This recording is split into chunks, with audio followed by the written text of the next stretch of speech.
you. You're very generous.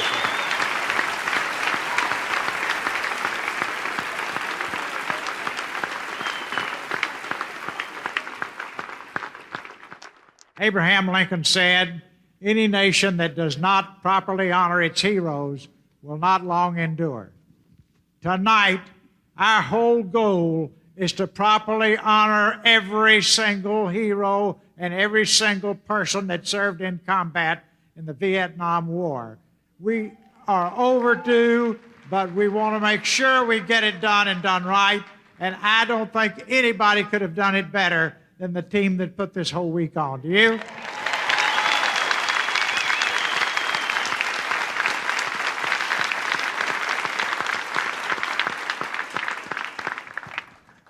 Each time I'm with you, I have 1,000 memories that come back. We had Robbie Reisner up on stage, Oklahoma cowboy, fighter pilot in World War II. Pretty special guy because General MacArthur picked him to fight a personal air-to-air duel with China's top ace in Korea.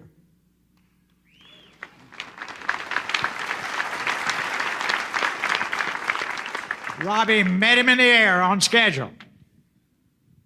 He realized that Robbie, had more fuel than China's top ace, and Robbie, came up with a very creative plan that he had not cleared with General MacArthur.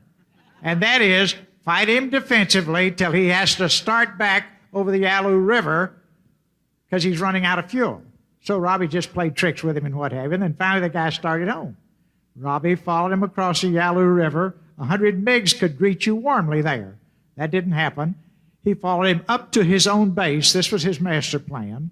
And he thought the ultimate loss of face to the Chinese top ace would be to shoot him down over his own base. And that's exactly what he did.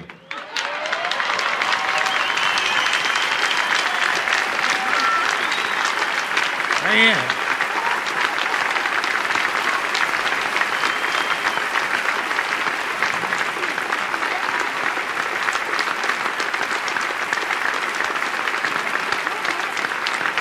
Now, it ain't over yet. It ain't over yet. He then, classic fighter pilot, did a giant 360, came down supersonic. He'd seen 19 MiGs on the runway and got 14 in one pass.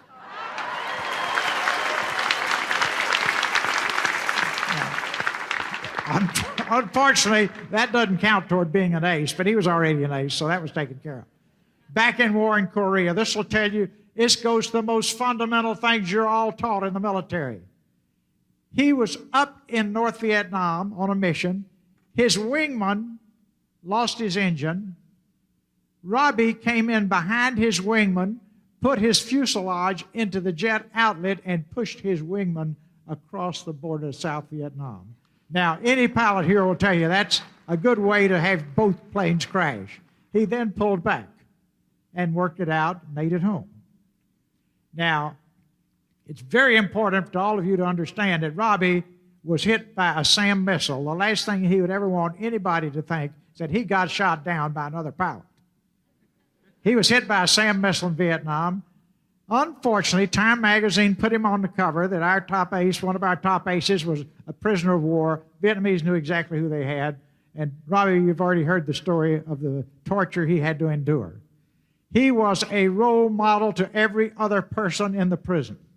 They were singing those patriotic songs to honor Robbie. He kind of told it a little differently than the way it really happened. But Robbie had just gotten out of prison, out of the box after several years, 140 degrees in the box, never bent, never broke. Then they let him out. He was a senior officer. He immediately realized they didn't allow church services and ordered church services. The men were singing "Onward Christian Soldiers." Vietnamese came in to drag him out, drag Robbie out and put him back in the box. And in order to honor Robbie, Bud Day and the others proudly stood together and sang the Star Spangled Banner. Now, how'd you like to go to war against guys like that? Okay? Then, they were course, brutally tortured and what have you. But when Robbie came home, and I heard that story, I said, Robbie, what was happening as they dragged you back to the box?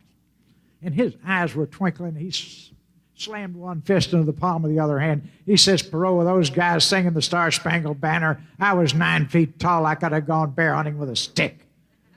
Now, you see that spirit. How would you like to fight against people like that? No, this is what makes our nation so special. And the only time I've ever gotten him, and I have to tell you this, my son considered Robbie his role model and his hero. My son, after he finished high school, went in the ROTs, got his wings at Fort Benning, spent 13 weeks Marine officer training at Quantico, went on a Navy cruise, and then decided he wanted to go in the Air Force and be a fighter pilot. But see, but before he did that, he wanted to fly our helicopter around the world because nobody ever had.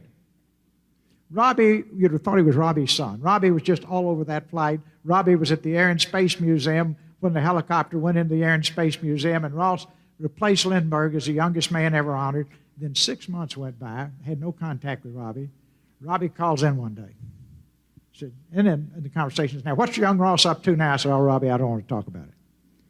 He said, what? And I said, yeah, I don't want to talk about it. He said, something wrong? I said, yeah, it's terrible. He says, Ross, is there anything I can do? I said, nothing anybody can do, Robbie. He says, Ross, if you'll tell me what happened, I swear I'll never tell anybody. And I whispered over the phone, he's gone in the Air Force and become a fighter pilot. Now, I thought I had him. With no hesitation at all, he came back and he says, Perot, only in America could you have that kind of progress in one generation. So, I give up, Robbie. I give up. You're the man. Now, I've got a few thousand other stories like that, but I don't have much time. But I do have to tell you that one of the things that inspires my life is when wars are going on, I get numerous calls from generals and admirals around the clock about severely wounded enlisted men because they know I fund medical research, have good contact in the medical community, and it's just so touching. I've said 1,000 times, I wish the chairman of big corporations cared that much about every single worker in the company. That's a wonderful thing in our military forces.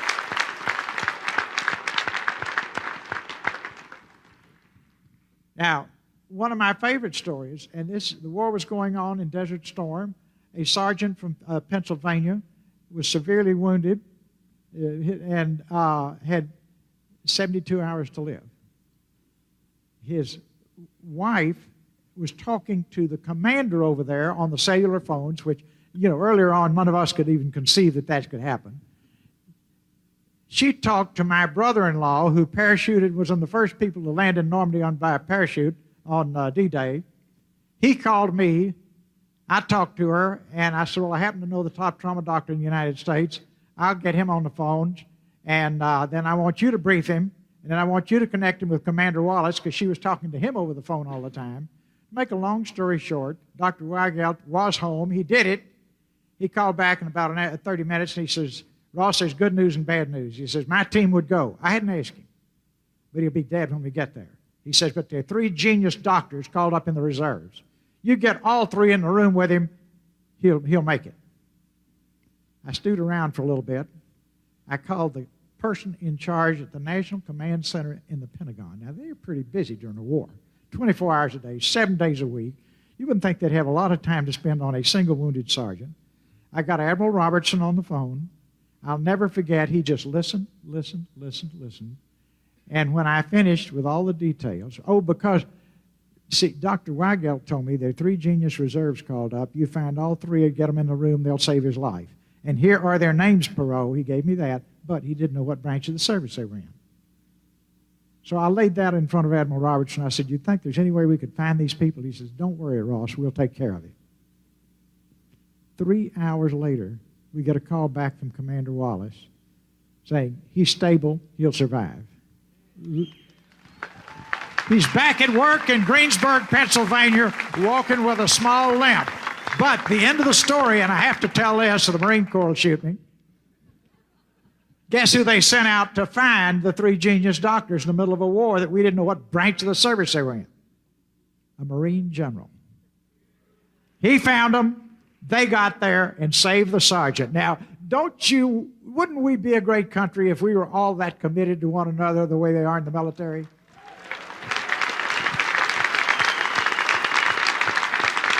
I could tell you stories like this for hours, but I don't want to bore you. But the thing I want to make sure that this whole country understands is that you set the highest possible standards of devotion and caring and commitment to one another while you're doing the most difficult job we ask anyone in our nation to ever do, and that's go to war, defend our country, and protect our freedom. And we certainly appreciate everything you do, and I couldn't be more excited about the quality of the event that's taken place this week. There are people here tonight, Fred Ashman, a whole talented team came from Disney, on and on and on and on, to make this as nearly perfect as it could be. And I am just thrilled with the way things have gone. I hope that all of you who served in Vietnam share my feelings, but everything I hoped would happen. I never dreamed we'd get this B-2 to fly over, but just as I pulled in the hotel, there it was. I got to see it go by twice. The Vietnam Wall is wonderful to have here. In closing, I've got to tell you one great story about President Ronald Reagan. He cared about these soldiers. He cared about the people who fought in Vietnam. He wanted a Vietnam memorial. I made a commitment that I would fund the design of the memorial if the people who fought in the war liked it. They loved the wall that's here. But one more time, all the people who fought were spit on, never recognized, were left out, and wanted the 3 men on patrol and the American flag. It took 4 nasty, dirty years. I was getting nowhere. But then I talked to Ronald Reagan about it. He called this group of bureaucrats into his office. He was a charming guy that you all saw, and asked each one of them to tell them all about the job they were doing and so on and so forth, and how much he appreciated their work, and did they like their jobs?